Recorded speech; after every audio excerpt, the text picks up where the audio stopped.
हाँ तो नमस्कार दोस्तों, आप सभी का देव क्लासेज बूंदी ऑनलाइन प्लेटफॉर्म में आपका स्वागत है। मैं धारा सिंह गुजर। अपन देखेंगे दोस्तों कि अपन ने पिछली क्लास में देखा था सिंधु सभ्यता हम पढ़ रहे थे और सिंधु सभ्यता में भी हमें दोस्तों पढ़ रहे थे सिंधु सभ्यता के प्रमुख नगरों में दोस्तों हमने सिंधु सभ्यता के हड़प्पा नगर पढ़ लिया था और मोहनजोदड़ो का भी अध्ययन हमने कर लिया था दोस्तों। उसके बाद में हमने कालीबंगा, चहुंदड़ो और लोथल, ये सिंधु सभ्यता के नगर दोस्तों हमने देख लिया था। हाँ तो दोस्तों अब आगे देखते हैं, आगे कंटिन्यू अपनी क्लास रखते हैं। अपन अब इसमें भी वही पढ़ेंगे कि सिंधु सभ्यता के प्रमुख नगर। अभी भी सिंधु सभ्यता के नगर अपने पूरे नहीं हुए हैं, आगे इसकी कक्षा चल रही है। तो देखते दोस्तों, अगला जो सिंधु सभ्यता का नगर है वो है दोस्तों कालीबंगा के बाद में बनावली। कौन सा है दोस्तों? बनावली। देखो दोस्तों, बनावली सिंधु सभ्यता का ये भी एक नगर है और आज हम बनावली के बारे में चर्चा करेंगे। तो देखो दोस्तों, बनावली का खोजकर्ता कौन था? खोजकर्ता कि बनावली नामक जो सिंधु सभ्यता का स्थल है उसकी खोज किसने की थी? तो देखो दोस्तों, इसकी खोज की थी R.S. बिष्ट। किसने? R.S. बिष्ट ने बनावली की खोज की थी। ये बात हो गई दोस्तों।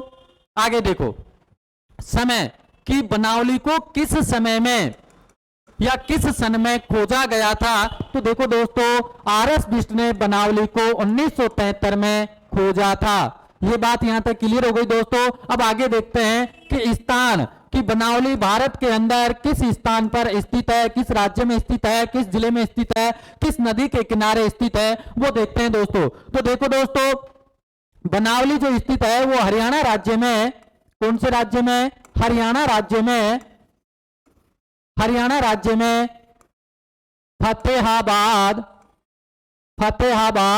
जिला है। फतेहाबाद जिले में बनावली हरियाणा राज्य में फतेहाबाद जिले के अंदर कौन सी नदी के किनारे स्थित है? तो देखो दोस्तों, प्राचीन सरस्वती नदी के किनारे, प्राचीन सरस्वती, कौन सी नदी? सरस्वती नदी के किनारे स्थित है। कौन सी नदी किनारे स्थित है दोस्तों? किनारे। ये बात यहां तक हो गई। हाँ तो दोस्तों देखो, हम सिंधु सभ्यता का बनावली नामक स्थान पढ़ रहे थे और उसमें हमने देखा कि सिंधु सभ्यता का खोजकर्ता कौन था। तो दोस्तों हमने सिंधु सभ्यता का खोजकर्ता जान लिया कि R.S. बिष्ट है। R.S. बिष्ट ने बनावली नामक स्थान को किस वर्ष खोजा? तो वो वर्ष है दोस्तों 1973। उसके बाद में हमने देखा दोस्तों कि बनावली का किस स्थान पर स्थित है। तो हमने देख लिया बनावली हरियाणा, भारत के हरियाणा राज्य में फतेहाबाद जिले के अंदर प्राचीन सरस्वती नदी के किनारे अवस्थित है। अब आगे देखो दोस्तों, बनावली को किस नाम से जाना जाता है? वही उपनाम कि बनावली का उपनाम कौन सा है? तो देखो दोस्तों, कौन सा है बनावली का उपनाम? देखो, बनावली को दोस्तों इतिहासकारों ने क्या कहा है? समृद्ध नगर कहा है। क्या कहा है? समृद्ध नगर। बहुत महत्वपूर्ण है, कई बार एग्जाम में पूछा गया है कि सिंधु सभ्यता के कौन से स्थल को समृद्ध नगर भी कहा जाता है। तो दोस्तों वो होगा आपका बनावली। बात हो गई उपनाम की। अब आगे देखते हैं दोस्तों कि हमें बनावली नामक स्थान से कौन कौन से अवशेष प्राप्त हुए हैं। हाँ तो देखो दोस्तों, बनावली से प्राप्त अवशेष, बनावली से प्राप्त अवशेष। हाँ तो देखो दोस्तों कि हमें बनावली नामक नगर से सिंधु सभ्यता के अंदर कौन कौन से उत्खनन में कौन कौन से अवशेष प्राप्त हुए हैं वो देखते हैं अब हम। तो देखो दोस्तों, बनावली से हमें खिलौने के रूप में, किसके रूप में? खिलौने के रूप में, खिलौने के रूप में बनावली से हमको खिलौने के रूप में एक हल की आकृति मिली है। क्या मिली है? हल की आकृति। बहुत महत्वपूर्ण है दोस्तों। हमने पहले देखा था कि हमें कालीबंगा से जुते हुए खेत के निशान मिले हैं और हमें वहां पर हल का निशान भी मिला है, लेकिन हमें सिंधु सभ्यता के किसी भी नगर से हमको हल के अवशेष प्राप्त नहीं होते हैं। लेकिन दोस्तों बनावली से हमको सिंधु सभ्यता के अंदर हल की आकृति का क्या मिला है? मिट्टी का हल। क्या मिला है दोस्तों? मिट्टी का हल। बहुत महत्वपूर्ण है, ध्यान रखिएगा दोस्तों, बहुत महत्वपूर्ण है। कई बार प्रश्न भी पूछा गया है कि सिंधु सभ्यता के किस नगर में मिट्टी का हल मिला है, तो वो है आपका दोस्तों बनावली। आगे देखो दोस्तों, हमें बनावली से जो तिल बाजरा, हमें बनावली से जो तिल बाजरा और सरसों, क्या सरसों, इनके अवशेष भी मिले हैं। क्या मिले हैं? अवशेष। किस किस के? जो तिल सरसों, इन फसलों के अवशेष हमको कहां से मिलते हैं, तो वो है दोस्तों आपका बनावली। अब आगे देखते हैं कि और हमें बनावली से क्या मिला है। तो हमें बनावली से दोस्तों बाण, क्या मिला है? बाण। ये किसका था? तांबे का बाण हमको कहां से मिलता है? बनावली से मिलता है। बहुत महत्वपूर्ण प्रश्न है, कई बार एग्जाम में भी पूछा गया है दोस्तों कि तांबे का बाण किस नगर से मिला है, तो वो मिला है आपका दोस्तों कहां से? बनावली से। आगे देखो, हमको बनावली से सेलखड़ी की मोहरें भी प्राप्त हुई है। क्या हुई है? सेलखड़ी की मोहरें कहां से मिली है? बनावली से प्राप्त हुई है। ये बात हो गई दोस्तों कि हमें बनावली से खिलौने के रूप में हल की आकृति मिली है। जो तिल सरसों के अवशेष हमको मिल गए हैं। हमें बनावली से ही तांबे का बाण भी प्राप्त हुआ है और हमें बनावली से ही सेलखड़ी की मोहरें भी मिली है। आगे देखो दोस्तों, हमें बनावली से मातृ देवी की, किसकी? मातृ देवी की लघु मृण मूर्तियां मिली है। क्या मिली है? मृण मूर्तियां मिली है। ये सिंधु सभ्यता के कई नगरों से हमें मातृ देवी की मूर्तियां मिली है, कई नगरों से मिली है। तो हमें एक स्थान उनमें वो भी बनावली भी है जहां से हमें मातृ देवी की मूर्तियां प्राप्त हुई है। ये बात हो गई दोस्तों। देखो आगे, हमें बनावली से मिट्टी के बर्तन भी मिले हैं। मिट्टी के बर्तन कहां से मिले हैं? बनावली से। क्या मिले हैं? मिट्टी के बर्तन। आगे देखो दोस्तों, सबसे महत्वपूर्ण जो चीज है बनावली से वो है कि बनावली से हमको धावन पात्र भी मिला है। क्या मिला है? धावन पात्र भी मिला है। बहुत महत्वपूर्ण है, कई बार एग्जाम में पूछा गया है। इसको अंग्रेजी में वाश बेसिन भी कहते हैं। क्या कहते हैं? Wash basin. कई बार पूछा गया है कि सिंधु सभ्यता में किस नगर से हमको वाश बेसिन प्राप्त हुआ है, तो दोस्तों वो है आपका बनावली। हाँ तो दोस्तों, हम सिंधु सभ्यता का नगर देख रहे थे बनावली। बनावली का हमने देख लिया कि खोज की थी आर एस बिष्ट ने 1973 में इसको खोजा था और यह हरियाणा राज्य में फतेहाबाद जिले के अंदर प्राचीन सरस्वती नदी के किनारे यह नगर अवस्थित है। उसके बाद में हमने इसका उपनाम देखा कि बनावली को हमें समृद्ध नगर भी कहते हैं। उसके बाद में हमने दोस्तों देखा कि बनावली से हमें कौन कौन से अवशेष प्राप्त हुए हैं, तो वो है हमें बनावली से खिलौने के रूप में हल की आकृति, वो भी मिट्टी की मूर्ति प्राप्त हुई है। कहां से हुई है? बनावली से। उसके बाद में हमने बनावली से देखा कि जो तिल सरसों के अवशेष कहां से मिले हैं? बनावली से मिले हैं। उसके बाद में हमें बनावली से तांबे का बाण भी मिला है। उसके बाद में हमें बनावली से सेलखड़ी की मोहरें, मातृ देवी की लघु मृण मूर्तियां भी हमको बनावली से मिली है। उसके बाद में हमने देखा कि बनावली से मिट्टी के बर्तन, और जो सबसे महत्वपूर्ण बात है वो है दोस्तों बनावली से जो चीज मिली है वो है आपकी धावन पात्र भी बनावली से मिला है, जो वाश बेसिन कहलाता है। हाँ तो दोस्तों, ये आपका बनावली जो सिंधु सभ्यता का नगर था उसके बारे में चर्चा की हो गई है। अब हम अगला एक नगर देखते हैं। हाँ तो दोस्तों देखो अगला नगर देखते हैं हमें धोलावीरा। क्या देखते हैं? कौन सा? धोलावीरा। देखो दोस्तों धोलावीरा,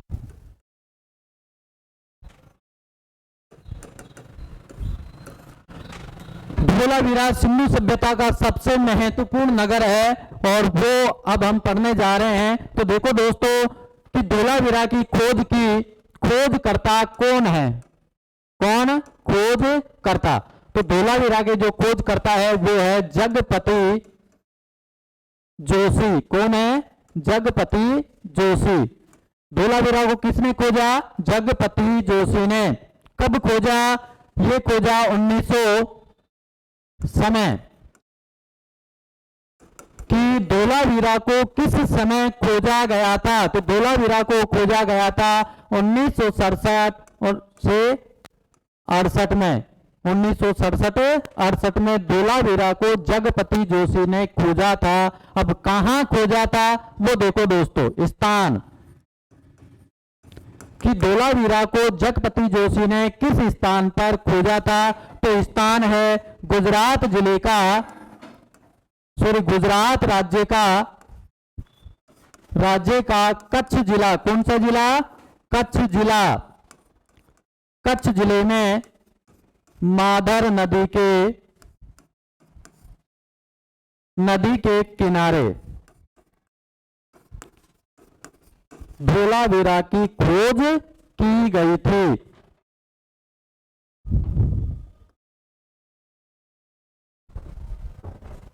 धोलावीरा की खोज करता था जगपति जोशी। समय है 1967 से 68 के बीच। स्थान है गुजरात राज्य का कच्छ जिले में मानहर नदी के किनारे धोलावीरा की खोज की गई थी। अब देखते हैं धोलावीरा के उपनाम किसको और किन किन नामों से भी जाना जाता है। तो देखो दोस्तों उपनाम पहला है सफेद कुआ।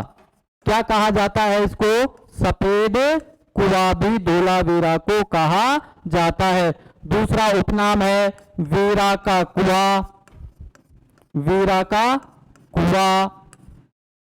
देखो कितने महत्वपूर्ण कितने अच्छे इसके उपनाम आ रहे हैं। तो देखो देख लिया अपन ने सफेद कुआ, दूसरा है वीरा का कुआ और तीसरा है दोस्तों आयताकार नगर। कौन सा नगर? आयताकार नगर भी धोलावीरा को कहा जाता है। ये इसके उपनाम हो गए धोलावीरा को कि इसको सफेद कुआ भी कहते हैं और इसको वीरा का कुआ भी कहते हैं और इसको आयताकार नगर भी कहते हैं। कई बार आपके एग्जाम में प्रश्न पूछ लिया जाता है कि धोलावीरा को किन किन नामों से जाना जाता है। तो वो नाम आपके सामने है कि धोलावीरा को सफेद कुआ और वीरा का कुआ आयताकार नगर भी इसको कहा जाता है। ये बात हो गई दोस्तों धोलावीरा। हम सिंधु सभ्यता के नगर है वो पढ़ रहे हैं। इसके अंदर हमने देखा कि इसकी खोज की थी जगपति जोशी ने। समय है 1967 से 1968। स्थान है गुजरात राज्य का कच्छ जिले में मानहर नदी के किनारे धोलावीरा नामक स्थान का उत्खनन हुआ। इसके उपनाम हमने देखा तो वो उपनाम है दोस्तों सफेद कुआ भी इसको कहा जाता है, वीरा का कुआ भी धोलावीरा को कहा जाता है और इसको आयताकार नगर भी कहा जाता है। तो यहां तक क्लियर है बात। अब आगे देखो दोस्तों, अब हमें धोलावीरा से कौन कौन से अवशेष प्राप्त हुए हैं उसके बारे में हम चर्चा करेंगे। तो देखो दोस्तों कि हमें धोलावीरा से कौन कौन से अवशेष प्राप्त हुए हैं। धोलावीरा से प्राप्त अवशेष, धोलावीरा से प्राप्त अवशेष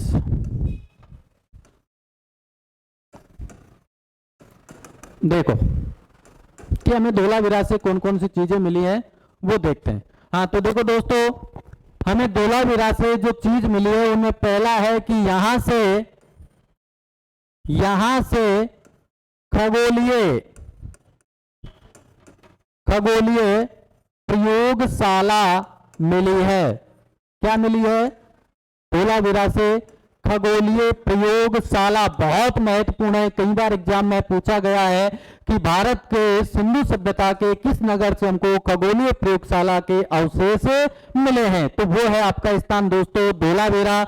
उसके बाद में देखते हैं कि हमें यहां से समुद्री तूफान के साक्ष्य भी मिले हैं। कौन सा तूफान? समुद्री तूफान के साक्ष्य भी कहां से मिले हैं? कहां से मिले हैं दोस्तों? धोलावीरा से हमको समुद्री तूफान के जो प्राचीनतम तूफान के जो साक्ष्य हैं वो धोलावीरा से हमको प्राप्त हुआ है। आगे देखो कि और क्या मिला है। धोलावीरा से हमको दोस्तों और मिला है, यहां से 16 तालाब मिले हैं। क्या मिले हैं? 16 तालाब। कहां से मिले हैं? धोलावीरा से हमको 16 तालाब भी मिले हैं। और देखते हैं दोस्तों कि क्या क्या मिला है हमको। सिंधु सभ्यता का ये एकमात्र ऐसा नगर है जो 3 भागों में बटा हुआ था। कौन? कितने भागों में?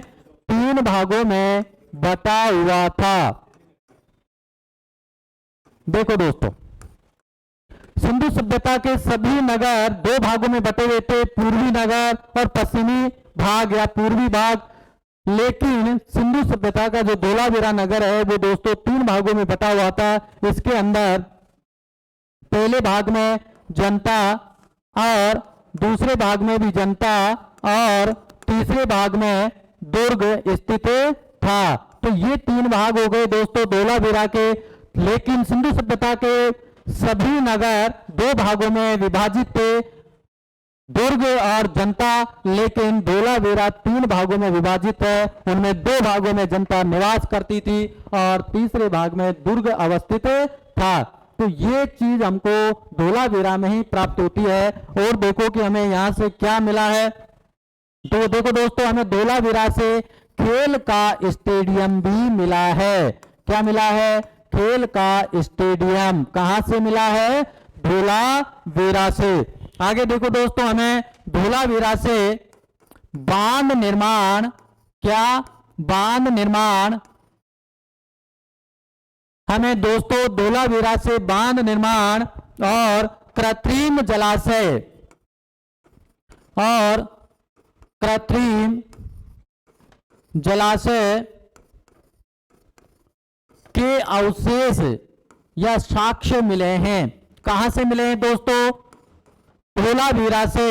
सिंधु सभ्यता के धोलावीरा नामक नगर से हमको बांध निर्माण और कृत्रिम जलाशय के अवशेष भी प्राप्त होते हैं। तो वो चीजें कहां से प्राप्त हो रही है हमको? धोलावीरा से। तो देखो दोस्तों, हमने धोलावीरा से प्राप्त अवशेषों के बारे में जानकारी ली। तो इनमें हमने पहला देखा कि हमें धोलावीरा से खगोलीय प्रयोगशाला प्राप्त हुई है। याद रखना, कई बार एग्जाम में भी पूछा गया है दोस्तों। उसके बाद में हमने देखा कि धोलावीरा से प्राचीनतम समुद्री तूफान के साक्ष्य भी मिलते हैं। कहां से मिलते हैं? धोलावीरा से। उसके बाद में हमने देखा कि धोलावीरा से हमको 16 तालाब भी उत्खनन में प्राप्त हुए हैं। उसके बाद में हमने देखा दोस्तों कि सिंधु सभ्यता के प्रत्येक नगर 2 भागों में बटे हुए थे। लेकिन सिंधु सभ्यता का जो धोलावीरा नामक नगर है वो अपवाद है दोस्तों। यह 3 भागों में बटा हुआ था। 3 भागों में दोस्तों 2 भाग में ही जनता निवास करती थी, पहले और दूसरे भाग में, और तीसरे भाग में दोस्तों दुर्ग अवस्थित था। तो ऐसे धोलावीरा नामक सिंधु सभ्यता का नगर 3 भागों में विभाजित था। उसके बाद में हमने देखा कि दोस्तों धोलावीरा से हमको खेल का स्टेडियम भी प्राप्त हुआ है। उसके बाद में हमने देखा दोस्तों कि धोलावीरा से बांध निर्माण और कृत्रिम जलाशय के अवशेष या साक्ष्य भी हमको धोलावीरा नामक स्थान से प्राप्त होते हैं। अब उसके बाद में और देखते हैं कि हमें धोलावीरा से क्या क्या चीजें मिली है। अभी पूरा नहीं हुआ है अवशेष। हाँ, तो देखो दोस्तों कि हमें धोलावीरा से और क्या मिला है। तो वो देखो कि हमें धोलावीरा से राज्यसभा के, क्या दोस्तों? धोलावीरा से राज्यसभा के अवशेष प्राप्त हुए हैं। राज्यसभा के अवशेष।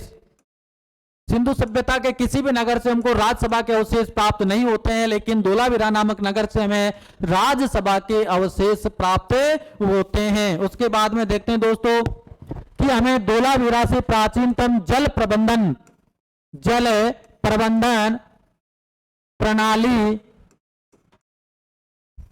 के अवशेष मिलते हैं।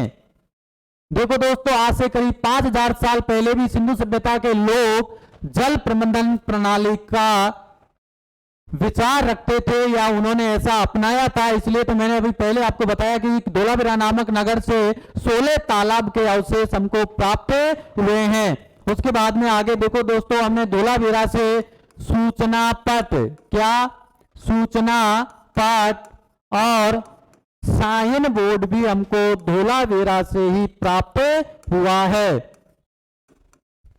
यह बहुत महत्वपूर्ण है दोस्तों, कई बार एग्जाम में आपसे पूछा गया है कि किस सिंधु सभ्यता के किस नगर से सूचना बोर्ड या साइन बोर्ड हमको प्राप्त हुआ है, तो वो है आपका नगर धोलावीरा। उसके बाद में देखते हैं दोस्तों कि हमें और क्या मिला है। हमें धोलावीरा से गिरगिट,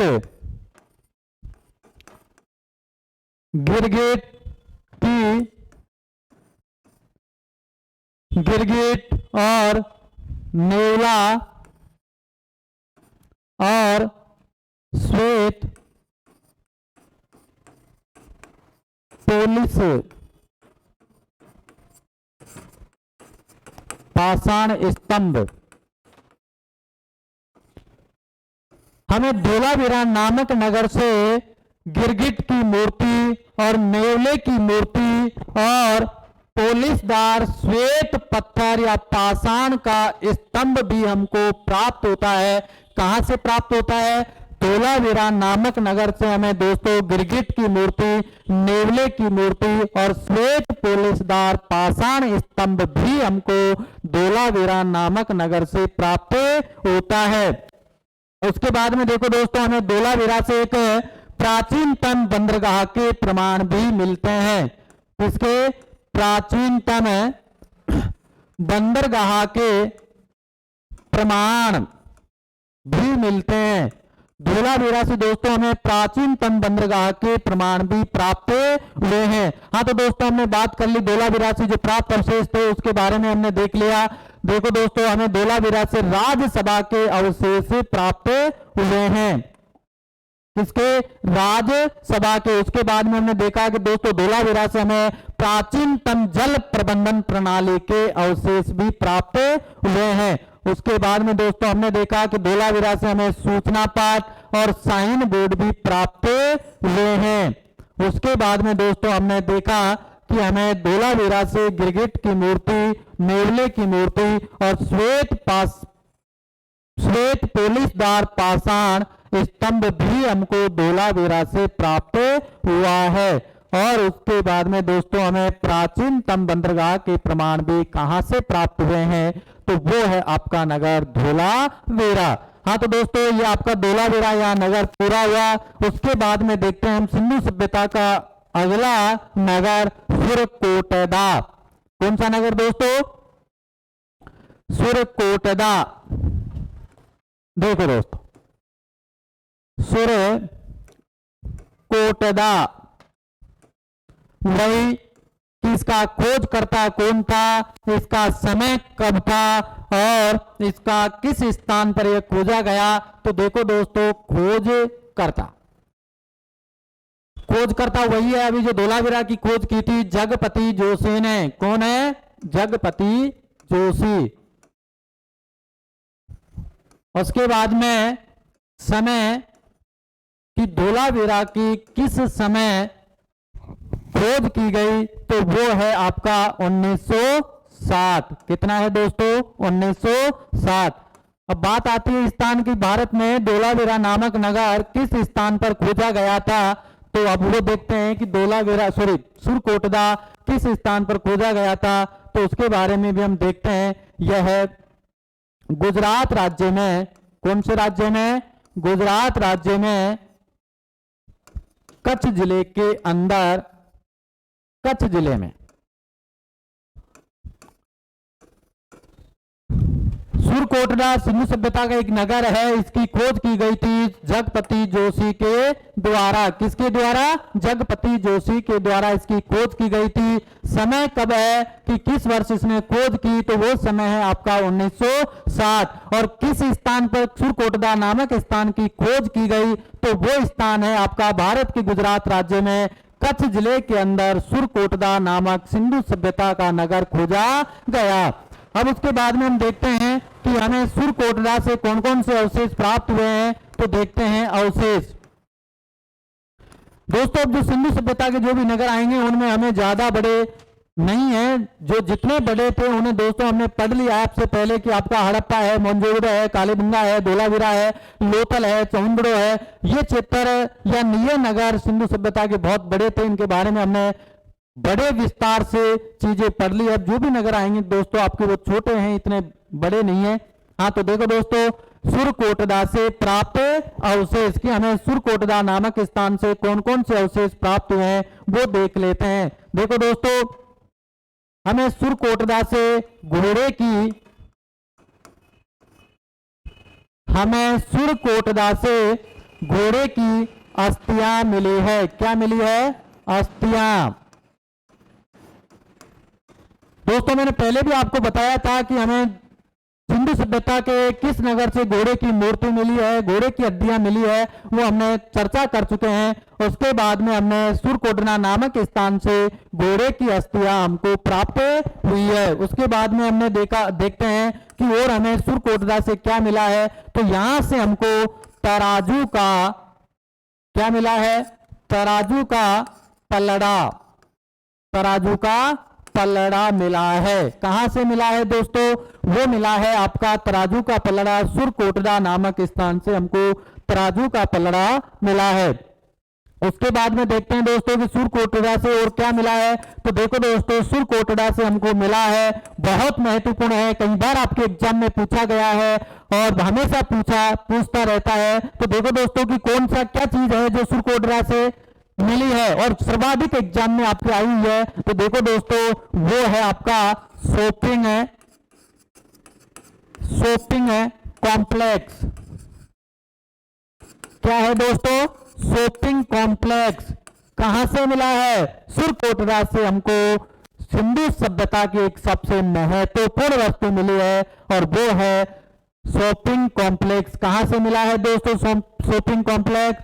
तो वो मिला है आपका सुरकोटदा नामक स्थान से। ये बात हो गई दोस्तों आपकी सुरकोटदा की।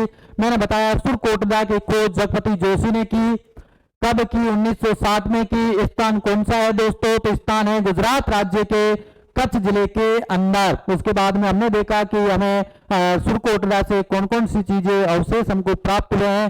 तो वो है दोस्तों आपका घोड़े की अस्थियां और तराजू का पलड़ा और शॉपिंग कॉम्प्लेक्स हमको सुरकोटदा नामक स्थान से प्राप्त होता है। उसके बाद में ये बात हमारी सिंधु सभ्यता के सुरकोटदा नगर की हो गई। उसके बाद में हम देखते हैं कि और सिंधु सभ्यता के कौन से नगर है। तो अगला नगर है आपका रंगपुर। कौन सा है दोस्तों? रंगपुर। रंगपुर। अब हम पढ़ेंगे रंगपुर कि रंगपुर की खोज कब की, किसने की, कब की और किस स्थान पर इसकी खोज की गई। तो देखो दोस्तों, इसकी खोज की गई है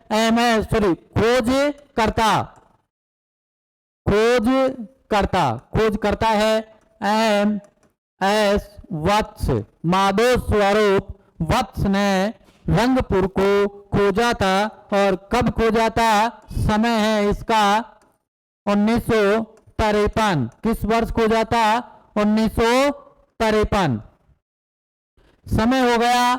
स्थान रंगपुर का स्थान देखते हैं कि किस स्थान पर हमको रंगपुर मिला है। तो इसका स्थान है रंगपुर का गुजरात राज्य में। कौन से राज्य में? गुजरात राज्य में। गुजरात राज्य में अहमदाबाद जिले में अहमदाबाद जिले में मादर नदी के किनारे कौन सा नगर मिला? रंगपुर मिला। रंगपुर की खोज हुई थी दोस्तों MS वत्स ने की, माधव स्वरूप वत्स ने की। कब की? 1953 में। कौन से स्थान पर यह मिला? तो हमको यह मिला गुजरात राज्य में अहमदाबाद जिले के अंदर मादर नदी के किनारे रंगपुर नामक स्थान की खोज की गई। अब देखते हैं दोस्तों कि हमें यहां से क्या मिला है। तो देखो दोस्तों, हमें यहां से मिला है अवशेष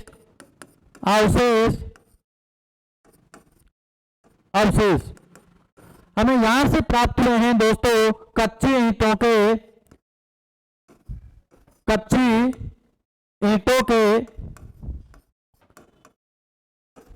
ईंटों का दुर्ग।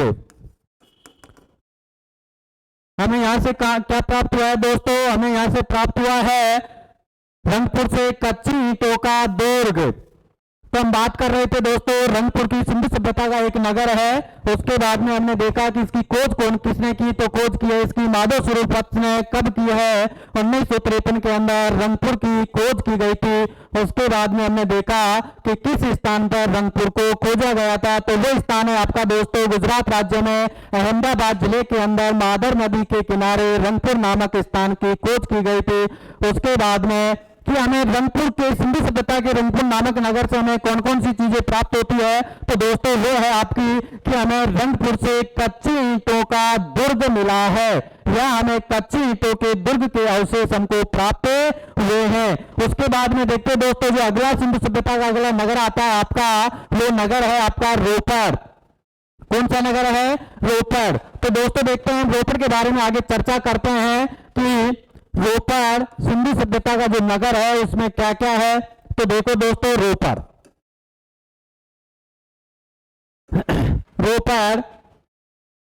रोपड़ में देखते हैं दोस्तों कि इसकी खोज किसने की या खोजकर्ता कौन है इसका। तो देखते हैं दोस्तों कि इसका खोजकर्ता कौन है।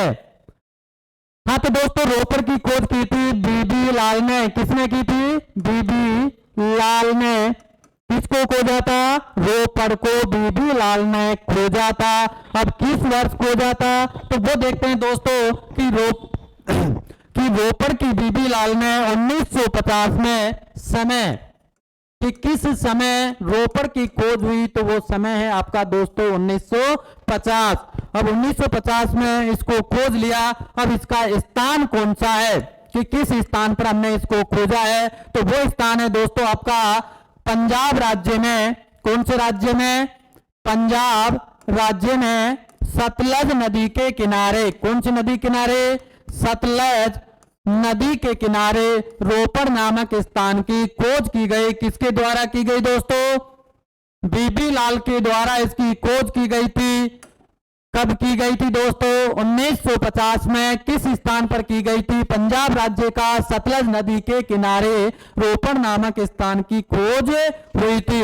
अब देखते हैं दोस्तों कि हमें रोपड़ से क्या मिला था, वो देख लेते हैं अवशेष। तो जो सबसे महत्वपूर्ण बात है आपकी, कई बार आपको एग्जाम में पूछा जाता है कि भारत में, या हम कहें कि स्वतंत्र भारत में खोजा गया पहला स्थल कौन सा माना जाता है सिंधु सभ्यता का, तो दोस्तों आपका वो स्थल माना जाता है कौन सा? रोपड़। रोपड़ भारत का ऐसा स्थल है जब भारत को आजादी मिली, तो आजादी मिलने के बाद में जो पहला स्थल था जो हमारे इतिहासकारों ने खोजा, वो स्थल था आपका दोस्तों रोपड़। दूसरा स्थल मैंने आपको पहले चर्चा की थी कालीबंगा। मैंने आपको बता दिया था कि भारत में जो खोजा गया स्वतंत्र भारत के बाद, वो दूसरा स्थल आपका कालीबंगा था, और पहला स्थल था आपका कौन सा? रोपड़।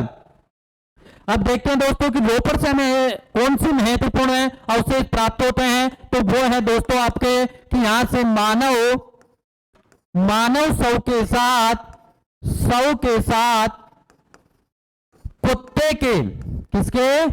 कुत्ते के समाधान के प्रमाण मिलते हैं। समाधान के प्रमाण मिलते हैं। कहां से मिलते हैं? हमें मानव के शव के साथ में कुत्ते के समाधान के प्रमाण हमें कहां से प्राप्त होते हैं, तो दोस्तों वो हमें प्राप्त होते हैं कहां से? रोपड़ से। कहां से प्राप्त हुए दोस्तों? रोपड़ से। तो ये बात हो गई सिंधु सभ्यता में। हमने आज जो नगर पढ़े वो देखे, हमने धोलावीरा देख लिया। धोलावीरा से पहले हमने बनावली देखा, बनावली के बाद धोलावीरा, सुरकोटदा, रंगपुर और रोपड़ हमने देख लिया है। उसके बाद में अब देखता हूं दोस्तों, आपको मैं सिंधु सभ्यता के कुछ महत्वपूर्ण नगर आपको मैं लिखवा देता हूं। तो देखो दोस्तों, राखीगढ़ी, मेथाथल,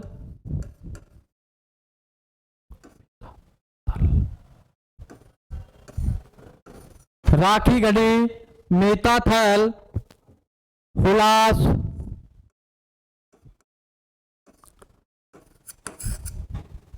नेस्डी,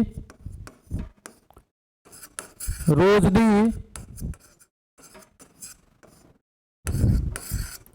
नेस्डी, रोजडी, रोजडी और मालवण और संघोल, बाड़ा, ये सिंधु सभ्यता के मैंने और कुछ आपके सामने प्रमुख नगर लिखे हैं। आप देखते हैं कि ये नगर भारत के किस राज्य में अवस्थित है। तो देखो दोस्तों, राखीगढ़ी और मेटाथल आपके हरियाणा राज्य में स्थित है। कौन से राज्य में दोस्तों? हरियाणा राज्य में। उसके बाद में जो आपका उल्लास आता है दोस्तों, वो उत्तर प्रदेश राज्य के अंदर स्थित है।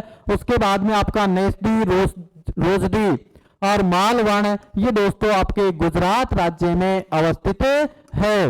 उसके बाद में दोस्तों अपन ने यहाँ लिखा है संगोल और बाड़ा, तो ये दोनों नगर सिंधु सभ्यता के पंजाब राज्य में अवस्थित है। कौन से राज्य में दोस्तों? पंजाब राज्य में ये अवस्थित है। तो ये हमारे सिंधु सभ्यता के जो नगर थे, जो नगर हम देख रहे थे, वो सिंधु सभ्यता के नगर आज हमारी इस क्लास में आपको पूरे हो गए। हमने सिंधु सभ्यता के नगरों को हमने पढ़ लिया है। तो उसके बाद में देखते हैं दोस्तों हमें सिंधु सभ्यता की विशेषताएं, कि अब सिंधु सभ्यता के आपने जो नगरों के अंदर जो अवशेष देखे हैं, जो रह गए हैं, आप सोच रहे होंगे कि सिंधु सभ्यता के कई नगरों में हमने कई चीजें जो अवशेष हमको मिले हैं वो नहीं लिखवाए। क्यों नहीं लिखवाए? क्योंकि दोस्तों हम वो चीजें अब हम कहाँ पढ़ेंगे? वो चीजें हम पढ़ेंगे दोस्तों आज सिंधु सभ्यता की विशेषताओं में। तो देखते हैं दोस्तों सिंधु सभ्यता की विशेषताएं। हेडिंग डाल लो आप, सिंधु सभ्यता की विशेषताएं। सिंधु सभ्यता की विशेषताएं हम देखेंगे दोस्तों, वो अगले कक्षा में हम देखेंगे कल। तो दोस्तों आप हमारे साथ लगातार जुड़े रहिए। मैं ये मानता हूं कि आपको जो हम यहाँ पढ़ रहे हैं वो आपके समझ में आ रहा होगा। यदि आपको कोई समस्या है या कोई चीज आपको समझ में नहीं आ रही है तो दोस्तों आप हमारे YouTube चैनल को सब्सक्राइब भी करें और YouTube चैनल के अंदर आप हमें कमेंट करके बताएं कि सर हमें ये समस्या आ रही है। आपकी समस्या का समाधान हम जरूर करेंगे। तो दोस्तों आप हमसे लगातार जुड़े रहिए और आप हमारे YouTube चैनल दो क्लासेज बूंदी को भी सब्सक्राइब करें, लाइक करें और शेयर करें, अपने दोस्तों से भी कहें। तो नमस्कार दोस्तों, आप सभी का बहुत बहुत धन्यवाद। मैं आप सभी को एक बार फिर से नमस्कार करता हूं। तो नमस्कार दोस्तों।